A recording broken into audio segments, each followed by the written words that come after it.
I think you may have seen some other sahod reveal here on YouTube from other Filipino vloggers or content creators. And in today's video, I'm going to reveal my husband's paycheck. Why my husband's paycheck? Because I don't have a 9 to 5 job. If you are a returning subscriber here in our channel or follower, then you already know that. But for the viewers who haven't watched our videos yet, then I would like to say na ako po ay walang trabaho dito sa Canada. I am a self-employed and I don't have a paycheck. That's why I don't have something to break down to show you guys kung magkano ang sahod ko. I have posted a video already on how much I made on my business. But in today's video, it's all about employment when you have a boss, when you have a 9 to 5 job. So I'm going to reveal the paycheck of my husband in today's video. So what will you get in this paycheck reveal is that you will see how much my husband makes, the gross income, deductions, some benefits, some year-to-date information, and also other stuff that is in his paycheck. And before we jump into the details, I would like to clarify that this video is only to inspire you and to let you know that this is possible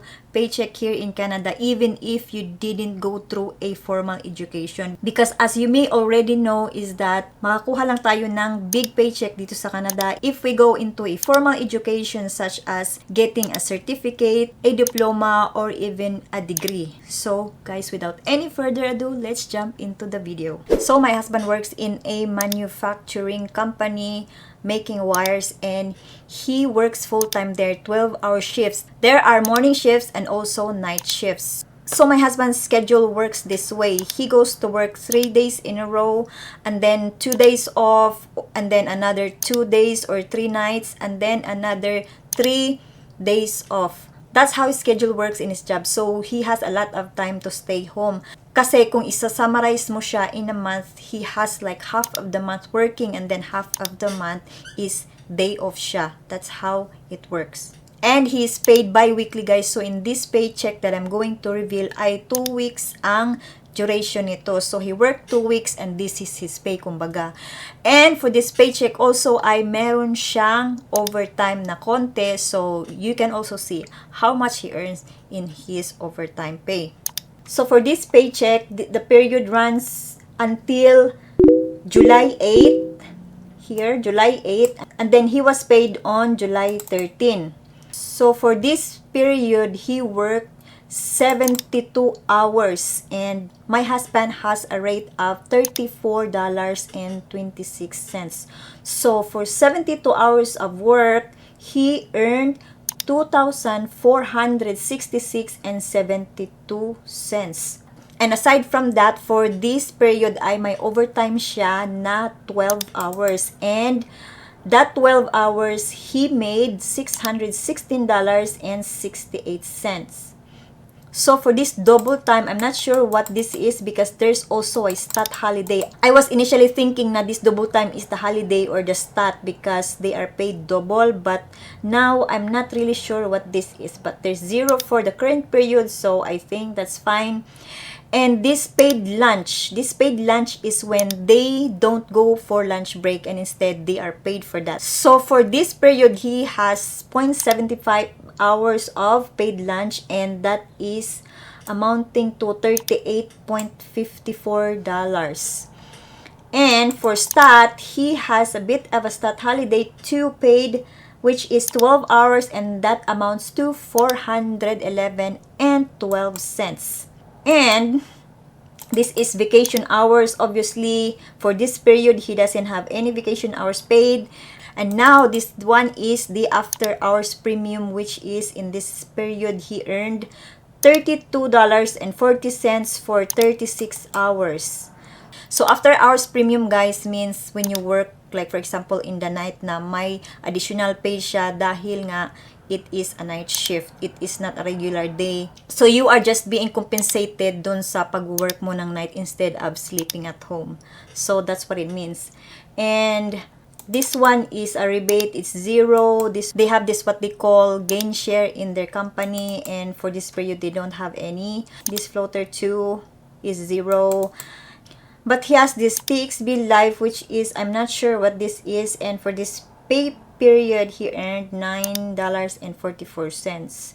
I should have asked him beforehand on these details, but I forgot. I just asked him for his pay stub because I was thinking that I would understand everything. But obviously, his company has a bit of different details on here. But anyways, let's proceed. Now, the total of his earnings for this period is $3,582.40. But he has this taxable benefits here, which amounts to $16.94, which I'm not sure what this is.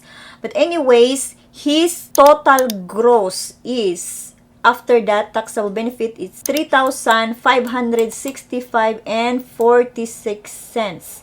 Now, this is the overall pay he has on this period, guys. 2-week period is $3,565.46. But this is the overall, the gross. Wala pa doon ang mga deductions. So now, let's go to the deductions. So, for this period, ang deductions niya ay, first of all, government pension. So, for government pension ay $205.14 ang nabawas. Another deduction that he had is this federal tax, which amounts to $813.48. So this government pension deduction is obviously for his retirement, and this federal tax is a withholding tax na right away ay kinakaltas sa sweldo, hindi na nila ibibigay sa atin na tayo ang magre-remit sa government. No, this is a deduction right off the bat sa paychecks. So it amounts to $813.48. Now, they have a union in their company, and when you have a union, then you have union dues. So his union due for this period is $1.94. And before we proceed to the next deduction, I would like you to know that my husband's company provides health insurance, private health insurance for the employees. Now, they have this insurance, and I just realized right at this moment na meron pala silang kinakaltas na napupunta doon sa health insurance na yon. I'm not sure how this works. I would say that probably this deduction is being matched by the company. But for the sake of this video, let's go ahead and dissect the other types of deductions that he has on his paycheck. So for dental, for this period is he has a deduction of $9.66.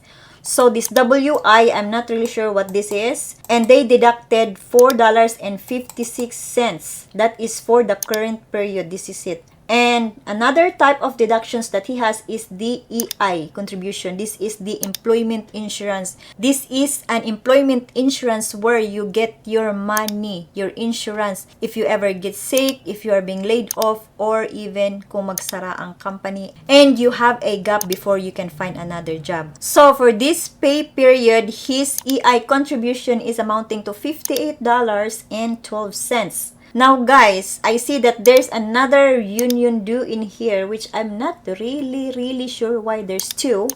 But anyways, this one has $47.62. Now the other one was only $1.94. So they could have just like sum it up, I guess, but I'm not sure why they have two in here. But anyways, there was another deduction of $47.62 for his union fees.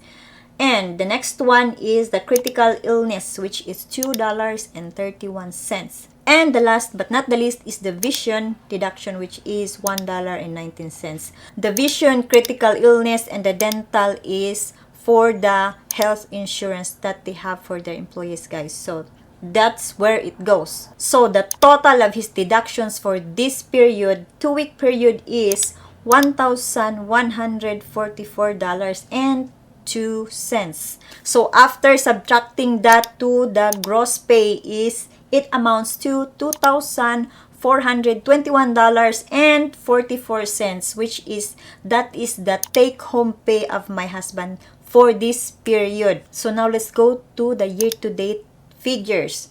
So for my husband's year-to-date pay is overall it amounts to $47,356.91. So that's his overall pay from his job from January to July 8. But this is the gross, the overall amount. Now, his total deductions for this year so far, from January to July 8, is $15,073.80. So, if we do the math again, my husband's net pay or his take-home pay so far for this year, 2023, from January 1 up to July 8 is $32,283.11. So, guys, we are more than halfway na through the year 2023. So, you can already estimate how much my husband is making for this year. Now, let's go to his benefits.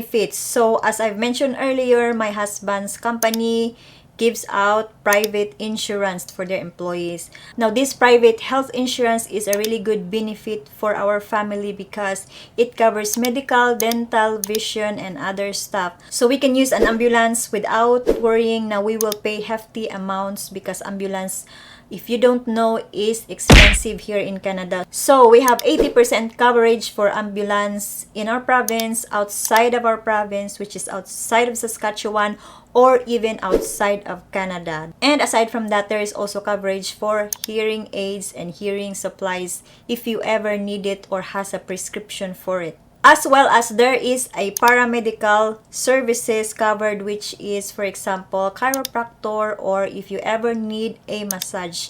And aside from this medical coverage, guys, we are covered for drugs. So when we have to buy drugs, for example, we went to the clinic and then the doctor will prescribe something for us, then we will buy that drug, but we have like 90% coverage for these medicines, for these drugs. The next benefit that we get from this health insurance that my husband's company is providing is vision. This is very important for us, guys, because I use glasses all the time when I'm watching TV, when I'm outside. I cannot go outside. I cannot drive without glasses. Now, glasses here in Canada is expensive, especially if you need an examination first. So for each of us, my husband, me and my son has $230 na coverage in 2 years period. So for example, I get a pair of glasses today, which is July of 2023. The next time that I would get new pair of glasses should be on 2025, January to December that year, so that I can use the amount again from this vision benefit. Now, even if my husband and my son does not use glasses, contact lenses, or that sort of things, is itong amount na to ay hindi pa rin matatransfer sa akin. It's on their own name and they cannot add it up so that I can get glasses every single time that I want. So it doesn't work that way. So I have $230 only in my name, and that is on my name only, and theirs is for theirs only. So you cannot add it up para mapunta lahat sa akin. Now, the next big thing about this health insurance that I am so thankful that we have this is that there is a dental coverage. This is very helpful for families, especially if you have kids. Because etong dental benefit talaga ito ay nagagamit namin every year, every single year. Dahil we are trying our best na we will take care of our dental health. Pretty much every dental procedure is covered. Sometimes it's covered 80% or 90% or sometimes even up to 100%. But most of the time when we go, for example, for cleaning, we have to pay a small amount. And that also depends if how bad your teeth are. So if you have to have a lot of procedures in a year, obviously you are going to run out of this amount na allowed ng insurance. Now, my husband also has a critical illness coverage, as you can see in the paycheck, but I cannot see it in here in his online account. However, I can see his life insurance coverage, which is amounting to $60,000. So, aside from my husband is paying a life insurance outside of this, he also has this life insurance inside his Sun Life, which is the health insurance, the private insurance that the company is providing to them. And before I end this video, I would like to clarify that my husband was laid off in the year 2020 to 2021 because of the pandemic. the company experienced some difficulties. That's why they have to lay off some of their employees. Now, my husband was included in that, but after a few months, they called back their employees, and at first, my husband actually declined it, but after that is he called the company, and luckily, we were thankful that the company took him back. So overall, my husband has been working for quite some time in that company because he's been there since June 2018. So guys, I hope you find this video helpful, and please subscribe to our channel if you haven't done so. Even if you share this video for others to see so that they will have an insight kung magkano ang sahod dito sa Canada, we would be very thankful. And we'll see you in the next video. Bye-bye!